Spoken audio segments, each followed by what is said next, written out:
오늘 우리가 함께 나눌 하나님 말씀은 요한복음 21장 17절입니다. 요한복음 21장 17절입니다.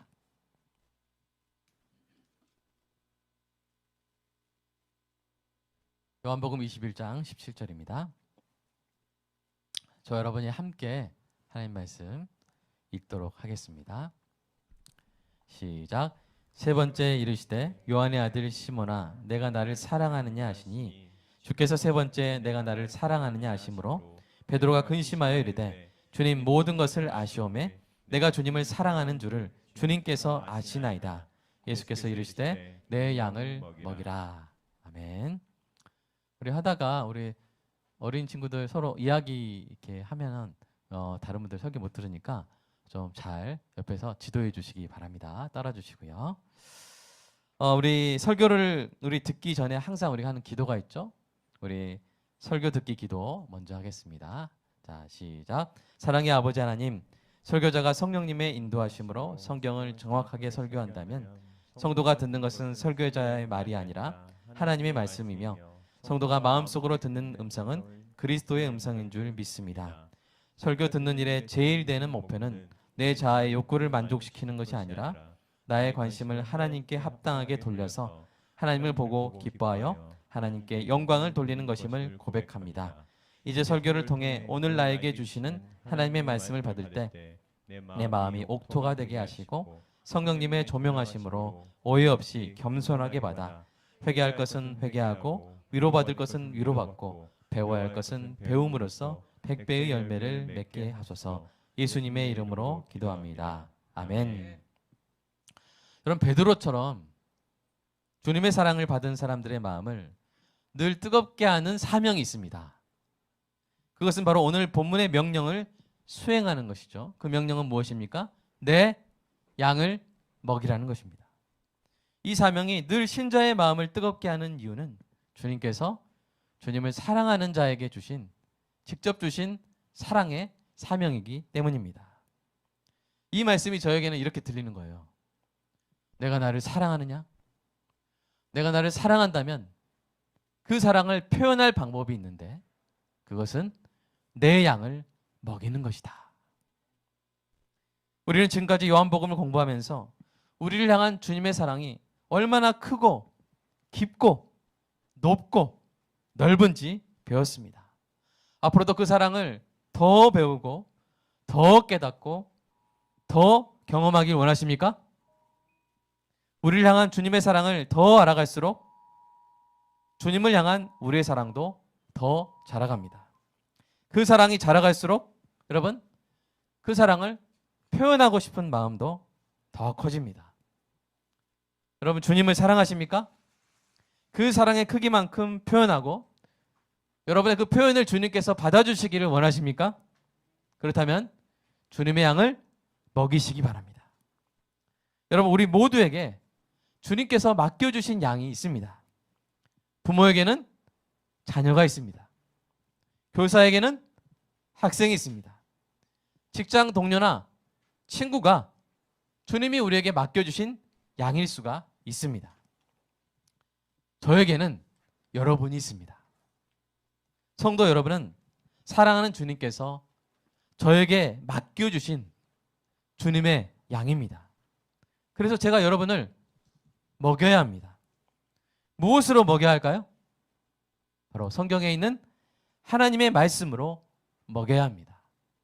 근데 이 성경에는요, 위로와 격려와 축복과 소망의 말씀이 있습니다. 또한 책망과 권면의 말씀도 있습니다. 우리 디모데후서 3장 같이 읽어볼까요? 시작. 모든 성경은 하나님의 감동으로 된 것으로 교훈과 책망과 바르게 함과 의로 교육하기에 유익하니 이는 하나님의 사람으로 온전하게 하며 모든 선한 일을 행할 능력을 갖추게 하려 함이라. 아멘. 이렇게 여러 가지가 있어요. 따라서 제가 주님의 양인 여러분을 먹일 때 이러한 모든 것들이 종합적으로 들어가야 합니다. 여러분 부모님도 우리 자녀들 먹이실 때 고기만 계속 먹이시는 부모님들 있어요? 항상 하시는 말씀 있죠? 얘야 고기만 먹지 말고 뭐 더 먹어라? 야채도 먹어라, 채소도 먹어라, 과일도 먹어라, 그렇게 말씀하시잖아요. 성경에는 여러 가지 영양소가 있습니다. 그래서 제가 격려를 해야 될 때가 있고 때로는 책망을 해야 될 때가 있습니다. 위로를 해야 될 때가 있고 때로는 권면을 해야 될 때가 있습니다. 여러분, 제가 이것을 여러분 이렇게 해야 된다는 것을 여러분이 잘 이해하여서 저를 통해 전해주는 하나님의 말씀을 편식하지 않고 골고루 잘 드시기를 주님의 이름으로 축복합니다. 여러분, 주님의 명령을 받은 제가 주님의 양인 여러분을 먹이는 방식에는 여러 가지가 있습니다. 여러분을 위해서 기도하고요, 여러분을 신방하고요, 돌보고요, 교리를 가르치고 성경 공부를 하고, 제가 또 본이 돼야겠죠? 그리고 교회 가는 선한 일에 감동을 나누고요, 때로는 직접 참여할 기회를 드립니다. 이렇게 다양한 영의 양식으로 여러분께 드리고 있습니다. 그런데 이 모든 것들 위에 가장 중요한 양식이 있습니다. 그것이 무엇이겠습니까? 바로 설교를 통해 전하는 하나님의 말씀입니다. 이 교회 예배 시간에 공적으로 선포되는 하나님의 말씀은 여러분 식당 가면 이 메인 요리 있죠? 이 메인 요리와 같아서 주님의 양들의 영적 성장에 결정적인 영향을 미칩니다. 바른 말씀을 전하는 교회에 다니면서 그 말씀을 잘 듣고 있다면요, 여러분 주님의 양이 잘 자랄 수 있는 가장 중요한 요건이 갖춰진 겁니다. 그러나 반대로 아무리 교회에 교제가 활발하고 시설이 좋고 다양한 서비스가 많다고 해도 설교를 통해 바른 말씀이 전해지지 않는다면 그 교회를 다니는 주님의 양은 자라나기는커녕 야위어 가거나 병이 들고 말 것입니다. 그래서 참 설교가 그렇게 중요한 것입니다. 그리고 여러분, 설교를 이해하기 위해서 설교의 본질적인 특성에 대해서 우리가 알아야 할 필요가 있습니다. 오늘은 이 설교의 두 가지 특성에 대해서 설명하겠는데요, 그 중에 하나는 바로 설교의 인격성입니다. 여러분, 설교는요 인격을 통해 전해지는 하나님의 말씀이에요. 여러분, 설교가 저도 이렇게 전해지면 좋겠어요. 주일날 딱 하늘을 다 바라보면 구름이 다 글씨로 돼가지고 하나님이 직접 설교하시면 저도 좋겠어요. 근데 하나님은 그렇게 하지 않으셨어요. 하나님께서는 구약부터 특별한 경우가 아니면 하나님의 말씀을 사람을 통해 전하게 하셨어요. 구약에는 어떤 사람들이 전했습니까? 선자로 시작한 사람들인데 선지자들이 하나님 말씀을 전했어요. 또 하나님의 아들 예수님께서 이 땅에 오셨을 때에는 예수님이 친히 사람의 육성으로 하나님의 말씀을 전하셨어요. 그리고 예수님이 승천하신 후에는 사도들과 그 뒤를 이은 신실한 설교자들이 그 일을 감당하게 하셨습니다. 여러분, 사람이 하나님의 말씀을 전한다는 것이 얼마나 놀라운 일입니까? 그래서 사도 바울은 사람이 하나님의 말씀을 맡아 전하는 것을 이렇게 표현합니다. 두 구절을 우리가 연속으로 한번 읽어보겠습니다. 고린도서 5장 19절입니다. 시작. 곧 하나님께서 그리스도 안에 계시사 세상을 자기와 화목하게 하시며 그들의 죄를 그들에게 돌리지 아니하시고 화목하게 하는 말씀을 우리에게 부탁하셨느니라. 아멘. 말씀을 우리가 누구예요? 사도 바울. 그 설교자들에게 부탁하신 거예요. 사람에게 부탁하신 거예요. 고린도후서 4장 7절 읽겠습니다. 시작. 우리가 이 보배를 질그릇에 가졌으니 이는 심히 큰 능력을 하나님께 있고 우리에게 있지 아니함을 알게 하려 함이라. 아멘. 여러분, 하나님께서 사람 설교자에게 말씀을 부탁하신 것은요, 뭐가 가냐면요, 마치 값없는 질그릇, 그릇 중에서 제일 안 좋은 거, 그 질그릇에 값진 다이아몬드 막 이런 이 보배를, 보석을 담은 것과 같습니다. 설교자의 인격은 질그릇과 같아요. 동의하시죠? 제 인격은 질그릇과 같아요. 설교자가 맡은 하나님의 말씀은 근데 뭐예요? 보배예요. 보석이에요. 그러면 우리는 무엇에 주목해야 되겠습니까? 보배와 같은 하나님의 말씀에 주목해야 할 줄로 믿습니다. 설교의 인격성에 이 큰 은혜가 있는 거예요. 하나님은 우리로 하여금 우리와 같은, 심지어는 우리가 볼 때 우리보다 못하다고 생각될 수 있는 사람들의 입을 통해서 하나님의 말씀을 듣게 하심으로써 겸손에 이르는 훈련을 받게 하시는 것입니다. 칼빈이 한 말이에요. 따라서 우리는 설교를 잘 들으면 잘 들을수록 어떻게 돼요? 겸손해지는 거예요. 그리고 우리가 잘 이해할 수 있도록 사람 설교자를 통해서 말씀을 주시는 하나님께 감사하게 되는 것입니다. 반면에 이 설교자의 인격성에는 실족할 수 있는 부분도 있어요. 설교자나 성도가 보배가 아닌 질그릇에 주목하게 되는 거예요. 설교자는 설교의 은혜와 능력이 자신에게서 나온 것이 절대 아니죠. 질그릇 같은 자신에게 하나님께서 맡기신 보배로운 말씀에서 나온 것임을 늘 기억해야 합니다. 설교의 영광을 자기 자신에게로 돌리는 큰 잘못을 피해야 합니다. 그리고 듣는 주님의 양도 설교의 영광을 설교자에게 들리면 되겠어요? 안 되겠어요? 설교자에게 돌리면 안 되고 오직 하나님께만 돌려야 되는 것입니다. 성도는 다만 하나님의 말씀을 존중하는 마음으로 그 정도로, 존중하는 정도로 설교자를 그냥 존중해주면 돼요. 질그릇이 좀 마음에 안 들어도 그 질그릇에 담긴 보배, 그 질그릇에 보배를 담으신 이 하나님의 뜻을 존중하여 그 질그릇을 귀하게 대해주는 것입니다. 설교의 또 하나의 특성은 무엇일까요? 바로 진리성입니다. 설교는 인격을 통해 전해지는 하나님의 진리입니다. 이것이 매우 귀하지만 우리가 반드시 구별해야 될 대상들이 있어요. 그것은 예수 그리스도와 성경입니다. 성경은 예수님이 바로 하나님의 말씀이라고 증언합니다. 우리 요한복음 1장 1절 한번 읽어볼까요? 시작. 태초에 말씀이 계시니라. 이 말씀이 하나님과 함께 계셨으니 이 말씀은 곧 하나님이시니라. 아멘. 하나님의 말씀이신 예수님은 삼위 하나님 중에 한 위격으로서 온 우주 만물이 경배할 대상인 줄로 믿습니다. 이게 하나의 하나님 말씀이세요. 또한 성경도 하나님 말씀이죠. 근데 이 성경은 성령님의 영광으로 기록된 오류가 없는 하나님의 말씀이에요. 그리고 여러분 성경 자체는 아까 예수 그리스도는 경배의 대상이시죠? 근데 성경 자체는 경배의 대상은 아니에요. 네. 성경은 그 내용으로 이 믿음의 대상, 우리가 믿어야 될 대상이죠. 그리고 우리가 잘 이해하기 위해서는 뭐가 필요해요? 해석이 필요해요. 성경 원본이 이 무오류의 하나님 말씀인데 그 원본이 뭘로 쓰였어요? 히브리어, 헬라어로 쓰였잖아요. 그러니까 뭐가 필요해요? 번역이 필요하고 해석이 필요한 거예요. 그래서 이렇게 간단히 한번 정리해 봤습니다. 성경에서 하나님의 말씀이라고 지칭되는 그런 개념이 세 가지가 있는데 첫 번째 예수 그리스도. 예수 그리스도는 경배의 대상이시고요. 두 번째 성경은 오류가 없는 믿음의 대상이고요. 세 번째로 설교가 바로 오류가 있을 수 있어요. 네. 오류가 있을 수 있는 분별의 대상입니다.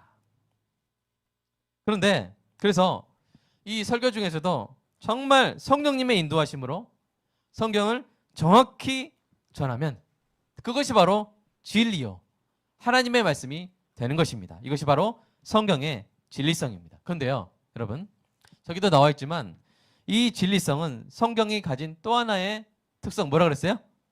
인격성. 인격성으로 인해서 보완적인 작업이 필요해요.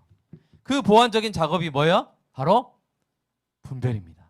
저기도 나와 있지만 설교는 설교를 듣는 주님의 양들에 의해서 분별이 돼야 돼요. 여러분 무엇에 근거해서 분별할까요? 성경에 의해서 분별하는 것입니다. 베레아 사람들이 잘한 것이 바로 이것이고 우리 모두가 해야 되는 것이 바로 이것입니다. 우리 사도행전 17장 11절 함께 읽어보겠습니다. 시작. 베레아에 있는 사람들은 데살로니가에 있는 사람들보다 더 너그러워서 간절한 마음으로 말씀을 받고 이것이 그러한가에 날마다 성경을 상고하므로. 아멘. 여러분 베레아 사람들이 사도 바울의 설교를 듣고 이거 아닐 거야. 이거 막 부정하고 비판하려고 성경을 봤다는 것이 아닙니다. 사도 바울의 설교가 너무 은혜가 되는데 그 내용이 성경에 어떻게 근거하고 있는지 살펴서 더 큰 확신을 얻었다는 거예요. 정말 그렇구나. 하나님이 행위가 아니라 은혜로 구원을 주시는 복음을 전하게 하셨구나 하면서 큰 은혜를 얻었다는 거예요. 저와 여러분도 베레아 사람들처럼 신실한 설교자의 설교를 듣고 무엇으로 분별해서요? 성경으로 분별하여 더 큰 확신을 얻는 은혜가 있기를 간절히 소망합니다. 근데요, 항상 그런 일만 있는 건 아니에요. 항상 신실한 설교자들만 있는 건 아니에요. 거짓 교사들도 있어요. 거짓 교사가 다른 복음을 전할 때도 있어요. 그럴 때는 성경으로 분별해서, 예를 들어서 이런 복음이에요. 가장 대표적인 다른 복음이 뭐냐면 은혜로만 구원받는 게 아니에요. 받는 게 아니라 행위도 있어야 된다고.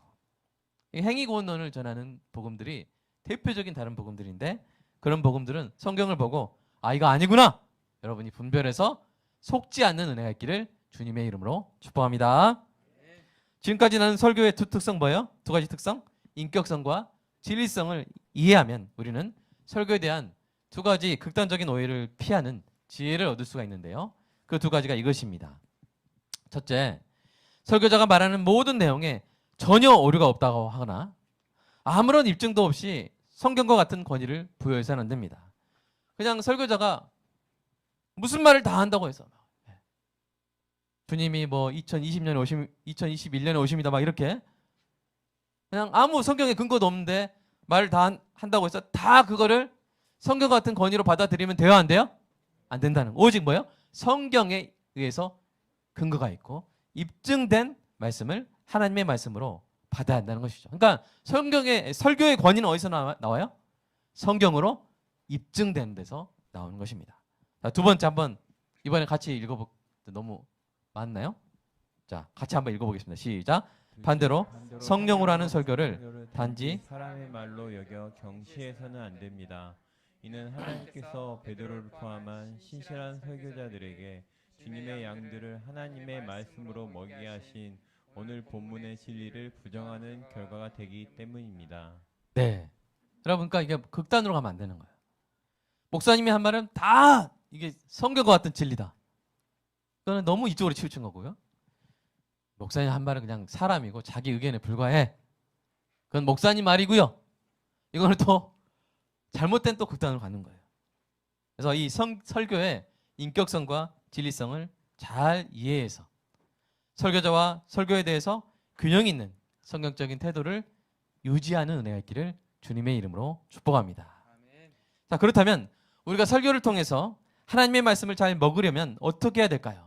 우리는 보통 설교자가 성령으로 설교하면, 설교자가 정말 설교를 잘하면 설교를 듣는 모든 사람이 다 은혜를 받을 것이라고 이렇게 생각합니다. 그러나 예수님은 그렇게 가르치지 않으셨습니다.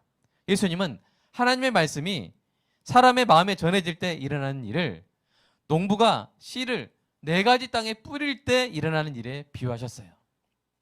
씨앗이 뿌려진 이 길가, 바위, 가시떨기, 좋은 땅 중에서 여러분 4가지 땅 모두가 결실을 맺었습니까? 아닙니다. 오직 좋은 땅만이 결실을 맺었다고 하셨습니다. 그처럼 예수님의 말씀도 사람의 마음밭의 상태에 따라서 다른 결과를 얻었습니다. 예수님의 말씀을 잘 받은 사람들은 구원의 은혜를 받았습니다. 그렇지 못한 사람들은 오히려 예수님을 적대하여 예수님을 십자가에 못 박았습니다. 여러분, 예수님의 설교에 이런 일이 일어난다면 사람 사역자의 설교에 이런 일이 일어나는 것은 당연한 거 아니겠어요? 그렇죠? 따라서 교회에서 주님의 양을 먹이는 일이 잘 이루어지려면 바른 설교가 전해지는 것만으로는 부족합니다. 뭐가 필요합니까? 주님의 양들이 그 설교를 바르게 들어야 하는 것이죠. 자, 이 설교를 바르게 듣는 법을 이제 나눌 텐데 그 전에 여러분에게 정말 감사한 은혜로운 소식을 알려드리도록 하겠습니다. 사랑하는 여러분, 저와 여러분은 하나님의 말씀을 듣는 자로 부름받았습니다. 감사하십니까? 기쁘십니까? 여러분, 하나님 말씀을 전하는 자로 부름받는 것도 귀한 일이지만 하나님의 말씀을 듣는 자로 부름받는 것도 참으로 귀하고 감사한 일이에요. 하나님의 말씀을 듣는 자로 부름받는 그것, 여러분, 오직 하나님께서는요, 들을 귀를 주신 사람들만이 하나님의 말씀을 듣게 하셨어요. 다 듣는 게 아니에요. 하나님의 말씀이 전해질 때 다 들을 수 있는 게 아니에요. 하나님이 들을 귀를 주신 자에게만 그 말씀이 들리는 거예요. 그래서 예수님이 아까 그 씨 뿌리는 자의 비유를 마치면서 이렇게 말씀하신 거예요. 뭐라고 말씀하셨어요? 들을 귀 있는 자는 들을지어다. 다 들으라 이게 아니에요. 들을 귀 있는 자는 들을지어다. 근데 그 들을 귀 있는 자가 무슨 뜻이냐면 누가복음 9장 10절에 의하면 들을 귀 있는 자는 뭐예요? 하나님 나라의 비밀을 아는 것이 허락된 자라는 말이에요. 다 들리는 게 아니에요. 하나님이 허락해 귀를 열어주신 자만이 들을 수 있는 거예요. 근데 여러분은 어떤 사람들이에요? 하나님 나라의 비밀을 아는 것이 허락된 자로, 들을 귀를 받은 자로 부름받았다는 것입니다. 이게 얼마나 감사한 일입니까? 여러분, 이것이 허락되지 않은 사람들은요, 듣질 못해요. 듣질 못해요. 설교를 통해 하나님 말씀을 들어도 반응이 없어요. 이해할 수 없고 믿어 순종할 수 없고 기뻐할 수가 없어요. 그러나 저와 여러분은 하나님 나라의 비밀을 들을 수 있는 자로 부름받은 것입니다. 이 얼마나 복된 부르심입니까? 여러분, 이 부르심에 합당한 반응이 무엇이겠습니까? 예수님 말씀 한번 읽어보겠습니다. 누가복음 8장 15절. 자, 8장 15절 보여주세요. 시작. 좋은 땅에 있다는 것은 착하고 좋은 마음으로 말씀을 듣고 지켜 인내로 결실하는 자니라. 아멘. 어떤 마음으로 들어야 돼요? 착하고 좋은 마음으로. 착하고 좋은 마음으로. 여러분, 설교를 하는 것도 치열한 영적 전쟁이에요. 설교를 준비하고 막 이렇게 일주일 동안 제가 정말 영적으로 치열한 전쟁을 치르게 됩니다. 그런데 설교를 듣는 것도요, 그만한 치열한 영적 전쟁입니다. 예수님은 사람이 하나님 말씀을 들을 때 마귀가 가만히 있는다겠어요? 막 이렇게 막 호시탐탐 노리고 있다 그랬어요. 마귀는요, 제일 활발하게 움직일 때가 뭐예요? 설교를 통해서 하나님 말씀이 전해질 때, 그걸 사람들이 들으려고 할 때, 마귀는 그때가 제일 열심히 일하는 때예요. 마귀가. 자, 우리 누가복음 8장 12절에 나와 있죠? 읽어볼까요? 시작. 길가에 있다는 것은 말씀을 들을 자니 이에 마귀가 가서 그들이 믿어 구원을 얻지 못하게 하려고 말씀을 그 마음에서 빼앗는 것이요. 마귀는 늘 이걸 하려고 그래요. 또 예수님이 이렇게 경고하셨어요. 자, 18절도 읽어볼까요? 시작. 그러므로 너희가 어떻게 들을까 스스로 삼가라. 누구든지 있는 자는 받겠고 없는 자는 그 있는 줄로 아는 것까지도 빼앗기리라 하시니라. 아멘. 여러분과 말씀을 들을 준비를 정말 잘 해오셔야 돼요. 토요일 날 너무 늦게까지 뭘 보신다거나 그러면 안 돼요. 되도록 쉬셔야 돼요. 그리고 교회 올 때 기도하시고 말씀 묵상하시고 뭔가 이렇게 그 영적으로 준비된 상태로 말씀을 들으셔야 돼요. 그냥 들으면 마귀가 빼앗아가거나 잘못 들어서 오해하거나 그렇게 돼요. 설교를 들을 때 착하고 좋은 마음으로 듣는 사람은 풍성한 은혜를 받게 될 줄로 믿습니다. 그러나 반대로 교만하고 강팍한 마음으로 듣는 사람은 성령님의 특별한 역사가 없으면 어떻게 되냐면 더 강팍해져요. 이게 말씀의 어떤 결과예요. 강팍한 사람이 말씀을 들으면 더 강팍해져요. 그래서 하나님의 말씀을 듣는 자에게 나타나는 두 가지 반응이 있는데 뭐냐면 바로 이거예요. 은혜 받든지 강팍해지든지. 그런데 이것은 무엇에 달려있어요? 그 말씀을 들을 때 어떤 마음이었는지, 착하고 좋은 마음이었는지, 교만하고 강팍한 마음이었는지. 이것이 예수님이 말씀하신 그 결과죠. 여러분, 하나님의 말씀을 듣고 오히려 더 마음이 강팍해지다니 얼마나 안타까운 일입니까? 하나님의 말씀을 듣는 자로 부름받은 저와 여러분이 그 복된 부르심에 합당하게 착하고 좋은 마음으로 말씀을 들어서 언제나 100배의 결실을 맺는 은혜가 있기를 주님의 이름으로 축복합니다. 그렇다면 이 착하고 좋은 마음이란 어떤 마음을 가리키는 것일까요? 누가복음 8장 15절 다시 한번 눈으로 보세요. 착하고 좋은 마음 뭐지? 여러분, 이것을 제가 원어로 살펴보고 해도 그렇게 특별한 의미는 없어요. 둘 다 영어로 하면 굿이에요. 노블이라고 하기도 하고 노블 앤 굿인데, 그러니까 이거 자체에 어떤 특정한 뜻을 제가 이렇게 말씀드릴 수는 없고, 다만 설교를 듣고 열매를 맺는다는 게 뭐예요? 말씀을 듣고 믿어 순종하는 거죠.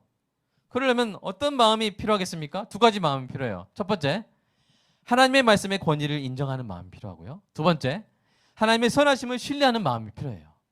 이 두 가지 마음으로 늘 말씀을 들으시기를 주님의 이름으로 축복합니다. 첫 번째로 하나님의 말씀의 권위를 인정하는 마음인데요. 설교를 듣는 우리가 설교자를 통해서 전해지는 하나님의 말씀의 권위를 인정해야 되는 것은요, 설교자가 뛰어나서가 아니에요. 우리 목사님 뭐 어디서 학위 받고 뭐 박사, 그게 아니에요. 그 권위는 어디서 나오냐면 사람 설교자를 세우시고 설교자를 통해서 진리를 부으시기로 하신 분이 누구시기 때문에? 하나님이시기 때문에 그렇습니다. 여러분, 베드로가 양들을 먹이기 시작했잖아요. 오늘 본문의 말씀대로 사도행전에서 2장부터 막 양들을 먹이기 시작하는데 한 번에 몇 명 먹었어요? 한 번에 처음에 3,000명이 죽기로 돌아왔잖아요. 그 다음에 성전 미문에서 안진뱅이 고치고 나서 딱 설교했는데 또 몇 명이 돌아왔어요? 5,000명이 돌아왔어요. 이게 베드로의 엄청난 은사고 소명이죠. 근데 그러니까 사람들이 특별히 이제 종교 지도자들이 깜짝 놀라요. 그 어떤 구절이 나오냐면, 저는 본래 학문이 없던 자인데, 학식이 오늘날로 치면 제 학벌 없는 애인데, 학식 없는 애인데 어떻게 저렇게 하지? 그런 내용이 나와요. 여러분, 설교자는 질그릇이에요. 질그릇이 좀 더 못나고 좀 더 부족한 거 별 문제 안 됩니다. 하나님께서 보배를 담으시면 그 사람을 통해서 우리가 하나님의 말씀을 먹을 수 있게 되는 줄로 믿습니다. 그래서 그 하나님의 결정, 사람을 통해서 하나님의 말씀을 듣게 하시기 한 그 하나님의 결정의 그 권위를 인정하고 그 결과로 전해지는 하나님의 말씀의 권위도 저와 여러분이 인정하는 것이 마땅할 줄로 믿습니다. 하나님의 말씀의 권위를 무시하는 것이 아니라 하나님의 말씀의 권위를 인정하여서 듣고 믿어 순종하는 것이 습관이 되는 은혜가 우리와 우리 자녀들에게 있기를 주님의 이름으로 축복합니다. 우리 자녀들에게 그런 습관을 가르쳐줘야 돼요. 습관을. 하나님 말씀의 권위를 인정하는 습관을 이렇게 잘 형성시켜 주시기를 축복합니다. 자, 두 번째가 뭐였어요? 하나님의 선하심을 신뢰하는 마음. 여러분, 하나님의 말씀에는 언제나 은혜가 있어요. 자, 여러분, 이게 맞는지 틀린지 맞으면 아멘 하시기 바랍니다. 하나님은 우리를 좋게 하십니다. 아멘? 하나님 우리를 좋게 하세요. 그 좋다는 개념이 우리가 좀 잘못된 수 있지만, 그러나 가장 진리에 맞는 개념에서 우리를 좋게 하세요. 하나님의 말씀을 믿어 순종하는 것의 첫 번째 목적은 뭐예요? 하나님의 영광입니다. 그러나 그것만이 유일한 목적인 거 아니에요. 우리가 설교 듣기 전에 먼저 하는 그 기도의 두 번째 내용이 뭐였어요? 설교 듣는 일에 제일 되는 목표는 내 자아의 욕구를 만족시키는 것이 아니라, 이렇게 말했잖아요. 근데 여러분이 오해하시면 안 돼요. 그러면 설교를 들을 때 내 자아의 욕구가 만족되지 않겠네요. 그게 아니에요. 제가 뭐라 그랬어요? 우리가 뭐라고 기도해요? 설교 듣는 일에 무슨 목표는? 제 일의 목표는. 제 일의 목표가 아니라고 그 목표가 아닌 것은 아니에요. 우리가 먼저 우리의 관심을 하나님께 돌려서 하나님을 보고 기뻐하고 나타나는 일이 우리 설교의 제일의 목표인 줄로 믿습니다. 그러나 그것만이 설교를 통해서 일어나는 일이 아니라는 거예요. 우리가 먼저 우리의 관심을 합당하게 하나님께 돌릴 때, 그때서야 비로소 저와 여러분의 참된 욕구가 성령의 은혜로 채워지는 은혜가 있는 줄로 믿으시기 바랍니다. 하나님은 선하세요. 하나님은 하나님의 말씀을 믿어 순종하는 사람에게 참된 행복을 주십니다. 여러분, 신명기가 뭐냐면요, 광야에 있는 이스라엘 백성들에게 모세가 한 설교예요. 근데 그것이 바로 그대로 성경이 돼버렸어요. 그게 신명기인데, 그렇게 된 하나님 말씀인데요, 이런 구절이 있습니다. 신명기 10장 11절 한번 읽고 여러분 오랫동안 기억하시기 바랍니다. 시작. 내가 오늘 내 행복을 위하여 내게 명하는 여호와의 명령과 규례를 지킬 것이 아니냐. 네, 성경에 행복이란 말이 나와요. 그것도 여러분의 행복을 위해서. 하나님이 주시는 이 명령, 규례, 이것들은 뭘 위해서 주신 거라고요? 여러분의 행복을 위해서 주신 거라고요. 여러분 괴롭히려고 주신 게 아니고 여러분 행복하게 해주시려고. 하나님의 말씀은 우리의 행복을 위한 말씀인 줄로 믿습니다. 이 행복은 잠시 잠깐의 행복이 아닙니다. 가짜 행복이 아닙니다. 어떤 것으로도 깨지지 않는 참되고 영원한 행복입니다. 하나님은 백성의 행복을 책임지시는 선하신 왕이세요. 얼마나 선하신 왕이시냐면 백성을 사랑해서 백성을 위해서 독생자를 보내신, 그 십자가 죽음으로 백성을 구하신 선하신 왕이십니다. 여러분, 우리 정기숙 집사님 오늘 처음 오셨는데 정기수 사님이 누구를 사랑하신다고 해서 그 사람의 자식을 위해서 우리 유진이를 희생시키실 수 있어요? 아무리 사랑해도 그걸 할 수 있는 일이에요, 없는 일이에요? 없는 일이에요. 근데 우리 하나님은 우리 자식을 위해서, 우리 자녀들의 생명을 위해서 본인의 아들을 주신 분이란 말이에요. 본인의 아들을 내주신 분이란 말이에요. 그분이 우리 하나님이신데 우리가 살면서 좀 힘들다고 그 하나님의 선하심을 의심하면 되겠습니까? 안 되겠습니까? 하나님의 선하심은 십자가로 확증되고도 남는 줄 믿습니다. 그러니까 그 하나님 말씀이 얼마나 우리에게 달게 느껴져야 돼요. 이 십자가 복음으로 여호와의 선하심을 맛보아하시기를 주님의 이름으로 축복합니다. 주님의 인자하심을 기억하시기 바랍니다. 그래야 선하신 하나님을 신뢰하는 마음으로 하나님의 말씀을 금이요 꿀처럼 귀하고 달게 받아 믿어 순종하여 아름다운 주님의 양으로 자라나는 은혜가 있기를 축복합니다. 이제 말씀을 맺겠습니다. 사랑하는 여러분, 수많은 주님의 양들에게 하나님의 말씀을 먹였던 사도 바울이 끊임없이 하나님께 감사했던 제목이 있어요. 그 제목이 뭐냐면요. 자, 한번 함께 읽어볼까요? 자, 시작. 이러므로 우리가 하나님께 끊임없이 감사함은 너희가 우리에게 들은 바 하나님의 말씀을 받을 때 사람의 말로 받지 아니하고 하나님의 말씀으로 받음이니 진실로 그러하도다. 이 말씀이 또한 너희 믿는 자 가운데서 역사하시니라. 아멘. 여러분, 바울은요 정말 질그릇처럼 보이는 사람이었어요. 바울을 상상하실 때 막 양복 딱 빼입고 막 멋지고 그런 사람 생각하시면 안 돼요. 아마도 눈에 이 성경에 이렇게 보면 눈에 큰 질병이 있었을 것이라고 추정되고요. 1세기 어느 문헌에 의하면 두 눈썹이 붙었어요. 예. 이게 약간 웃기겠죠. 그다음에 코는 매부리 코고요. 허리도 굽어가지고 볼품이 없었다고 합니다. 게다가 어딜 가나 채찍과 돌을 맞았잖아요. 그러니까 온몸이 얼굴부터 해가지고 상처투성이었어요. 그리고 심지어 고린도 교인들은 바울이 말을 잘 못한다고, 바울의 말에 지혜나 아름다움이 별로 없다고 그렇게 투덜대는 그런 사람이었어요. 그런데 그럼에도 불구하고 이 데살로니가 전서예요. 아까 우리가 읽은 게 데살로니가 전서 2장 13절인데요. 데살로니가 교회 성도들은 바울의 설교를 들을 때 사람의 말로 들었어요? 하나님의 말로 받았어요? 말씀으로? 하나님의 말씀으로 받은 거예요. 질그릇에 담긴 보배를 볼 줄 안 거예요. 그래서 그 말씀을 마음껏 먹고 자라난 거예요. 바로 그 착하고 좋은 마음으로 인해서 바울이 내 양을 먹이라는 예수님의 뜨거운 사명을 완수할 수 있었고, 그것이 바울이 너무 감사했던 거예요. 그냥 어디 가서 잘 대접받고 그런 것이 감사했던 것이 아니라 내가 전하는 이 성령의 인도하심을 따라 정확히 전하는 이 설교를 그들이 하나님의 말씀으로 받아서 그들이 먹고 살고 자라났다는 사실로 인해서 바울이 끊임없이 감사했던 것입니다. 사랑하는 여러분, 주님의 양을 먹이는 이 뜨거운 사명을 저도 완수할 수 있도록 여러분 도와주시기 바랍니다. 제 삶의 보람이 뭡니까? 교회가 막 성장하는 거겠습니까? 많은 사람들이 저를 알아보는 거겠습니까? 제가 더 나은 대접을 받는 거겠습니까? 그런 게 제 보람이 어떻게 되겠습니까?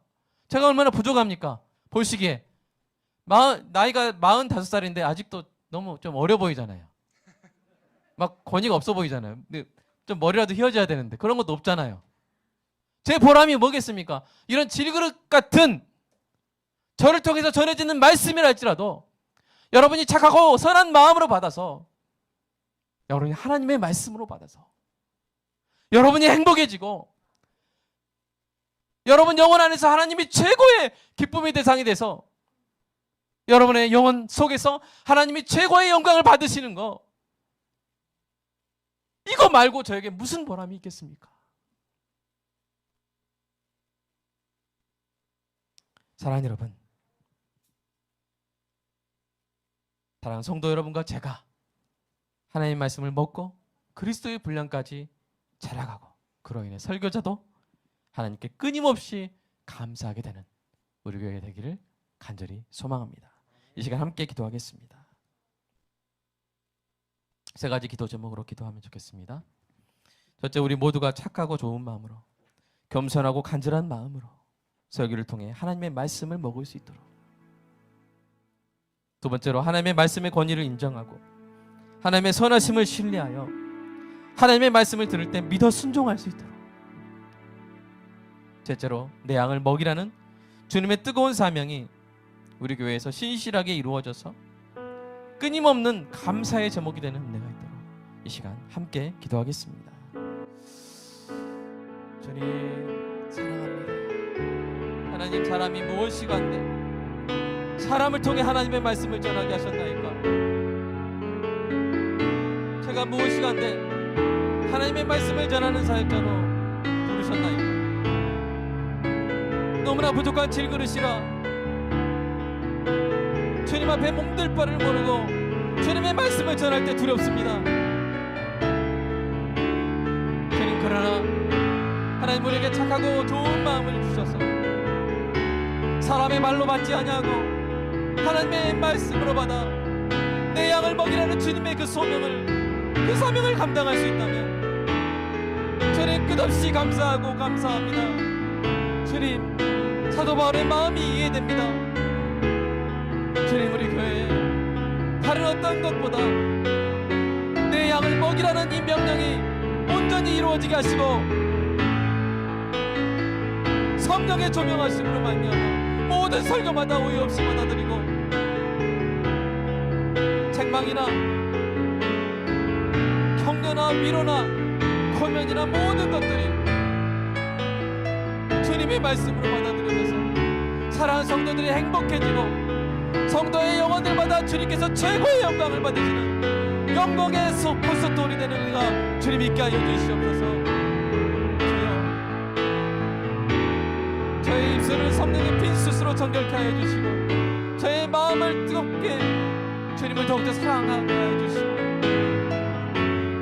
늘 회개함으로 주님께 나아가 하나님 말씀을 두려움으로 받들고 두려움으로 전하게 하여 주시옵소서. 주님, 질그릇 같은 저를 통해 보배로운 하나님의 말씀이 어떤 장애도 없이 어떤 걸림도 없이 전파되기를 주님의 그 소망합니다. 이 놀라운 성령의 역사가 끊이지 않는 교회가 되게 하시고 한국교회 강당마다 오직 하나님의 영광만이 드러나고 그 말들이 사람의 말이 되지 말게 하시고 하나님의 말씀이 되게 하사 모든 성도의 가슴 속에서 오직 하나님이 최고의 영광을 받으시는 역사가 있게 하여 주시옵소서.